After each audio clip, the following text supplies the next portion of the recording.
नमस्कार, आप देख रहे हैं स्वतंत्र स्तंभ न्यूज। सच्चाई देश की गलियों से। आइए डालते नजर आज की ताजा खबर पर।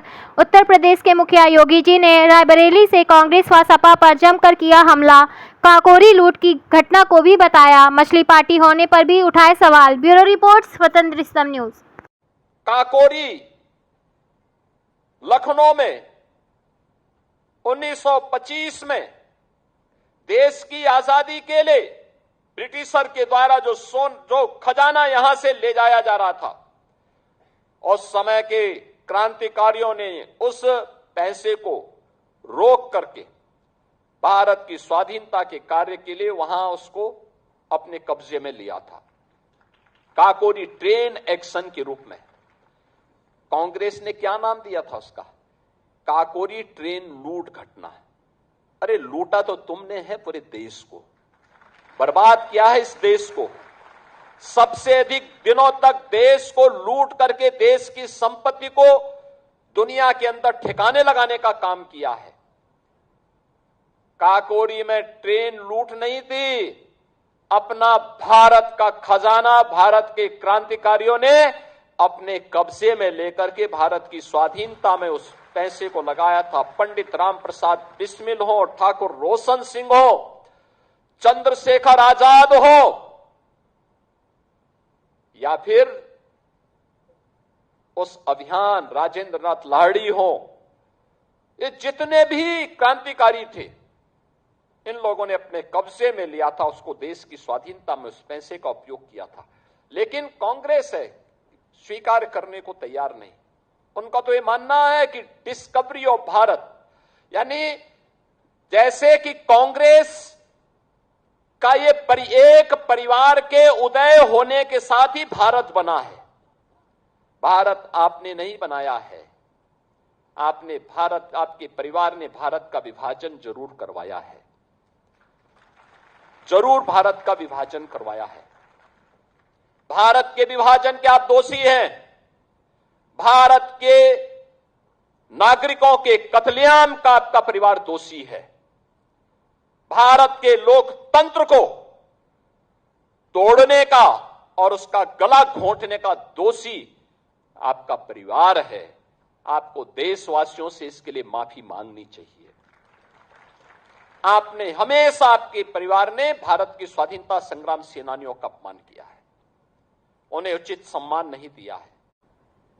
देखा होगा कांग्रेस के लोग केवल विरासत का अपमान ही नहीं करते। कल कांग्रेस के प्रदेश अध्यक्ष का आपने आचरण देखा होगा। हनुमानगढ़ी में दर्शन करने जाते हैं और बाहर जाकर के मछली का दावत उड़ाते हैं, ये राम राम चिल्लाते हैं। बेशर्मी की भी एक सीमा होती है। किसने कहा था फिर मंदिर जाने के लिए? अरे जो खाना था बाहर खा लेते, अयोध्या के बाहर खा लेते। लेकिन उनके कार्यालय में ये है इनका दोहरा आचरण। गिरगिट भी शर्मा जाता है इन लोगों के सामने, तो वो भी शर्मा जाता होगा कि मनुष्य के रूप में हमारी कौन सी ऐसी प्रजाति हो गई है कि जो वहां मंदिर में राम राम चिल्ला रहे हैं, बजरंगबली के सामने दंडवत होने का ढोंग कर रहे हैं, लेकिन बाहर जाकर के मछली की दावत उड़ा रहे हैं, मछली की दावत उड़ा रहे हैं। इनकी पुराना इतिहास है इस प्रकार का। प्रदेश अध्यक्ष कांग्रेस का, इनके भाई की हत्या की थी एक माफिया ने, और यह व्यक्ति उस माफिया के खिलाफ बयान देने के लिए नहीं गया, बल्कि उसके सामने उसके घुटने टेक करके नतमस्तक हो गया। अपने भाई के हत्यारे को यह व्यक्ति दुर्दांत माफिया के सामने घुटना टेक चुका था। और तो सरकार आई, इस सरकार ने फिर रगड़ करके उसकी भूसी निकाल दी।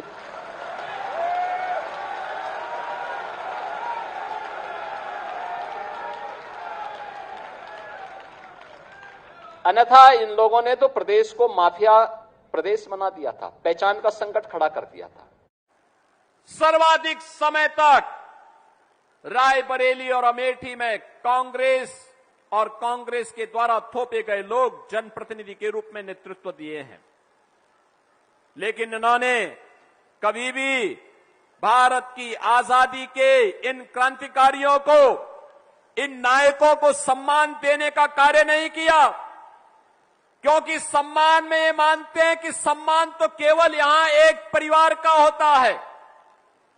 इनका मानना है केवल उनके परिवार का सम्मान मिलना चाहिए,